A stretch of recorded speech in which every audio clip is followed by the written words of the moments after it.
আজ আমরা দেখাবো এক অভিশপ্ত কাহিনী যার শুরু প্রায় ৫,৩০০ বছর আগে। এক বরফাচ্ছন্ন পর্বতমালার শীতল কবরের নিচে শুয়ে আছেন ওজি দ্য আইসম্যান নামে পরিচিত এক প্রাচীন মমি।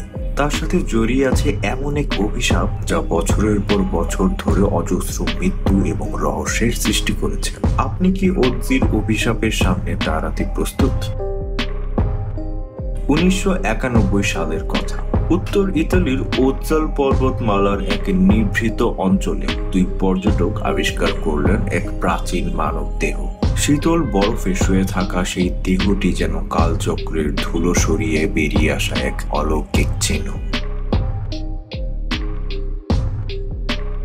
কিন্তু আবিষ্কারের পর থেকে এর সাথে জড়িয়ে যেতে থাকে একের পর এক রহস্যময় মৃত্যু। আজ আমরা জানবো সেই সব অদ্ভুত মৃত্যুগুলোর গল্প, যাকে অনেকেই বলে থাকেন ওজির অভিশাপ। ওজির অভিশাপের প্রথম শিকার ছিলেন ফরেনসিক বিশেষজ্ঞ ডক্টর রেইনার হেন। তিনি প্রথম ওজির দেহটি খালি হাতে তুলে পরীক্ষার জন্য ব্যাগে ঢোকান। সেই সময় তার ধারণাই ছিল না যে এই স্পর্শ তাকে মৃত্যুর দিকে ঠেলে নিয়ে যাবে। কিছুদিন পরই যখন তিনি ওজির উপর তার আবিষ্কারের কথাগুলো বলার জন্য একটি কনফারেন্সে যাচ্ছিলেন, তখন এক ভয়ানক সড়ক দুর্ঘটনায় তার মৃত্যু ঘটে। অনেকে এটিকে প্রথম আঘাত হিসেবে বিবেচনা করেন, যা ওজির অভিশাপের সূচনা হিসেবে গণ্য।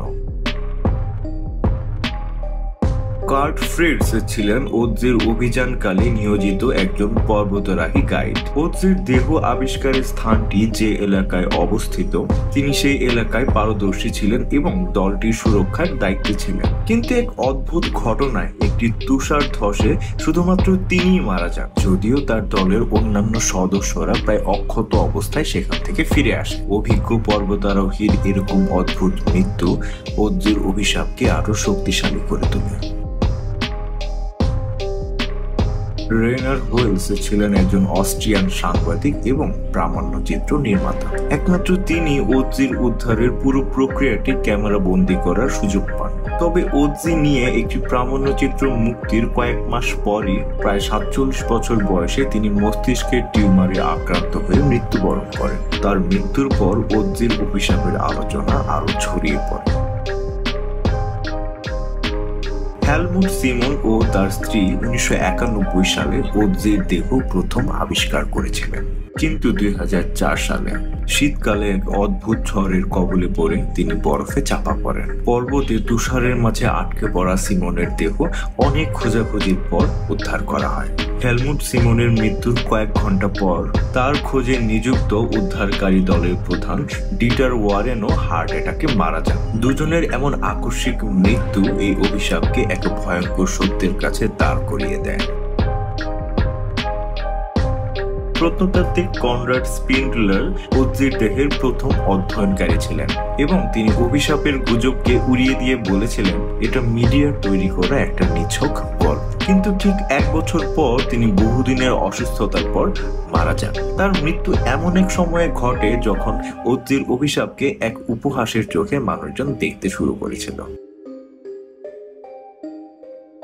ডক্টর টম লয় একজন বিশিষ্ট বিজ্ঞানী ছিলেন, যিনি ওজির ডিএনএ বিশ্লেষণ করে তার মৃত্যুর কাহিনী উন্মোচনে বিশেষ ভূমিকা রাখেন।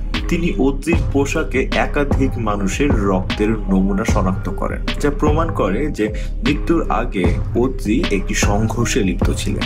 যদিও তার স্বাস্থ্য ভালোই ছিল, তবে ৬৩ বছর বয়সে তিনি তার বইটি শেষ করার আগেই মারা যান। আপাতত ওজির অভিশাপের ভিকটিম লিস্টটা এই পর্যন্তই গড়িয়েছে, তবে ওজি সম্পর্কে বর্তমানে আরো চাঞ্চল্যকর তথ্য আবিষ্কার করা গেছে। ওজির দেহ পরীক্ষা করে পাওয়া গেছে ৬০টি ট্যাটু। এই ট্যাটুগুলো প্রমাণ করে যে এগুলো ব্যথা উপশমে ব্যবহার করা হতো। আর তার অন্ত্র থেকে পাওয়া খাবারের চিহ্নে আইবেক্সের মাংস ও শস্য পাওয়া যায়, যা নির্দেশ করে তিনি পুষ্টিকর খাবার গ্রহণ করতেন এবং সাথে সাথে একজন শক্তিশালী শিকারীও ছিলেন।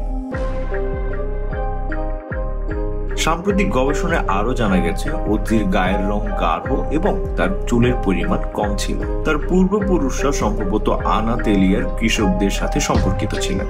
এমনকি এই তথ্যগুলো আমাদের ওজির জীবন ও মৃত্যু নিয়ে এক নতুন দৃষ্টিকোণ দিয়েছে।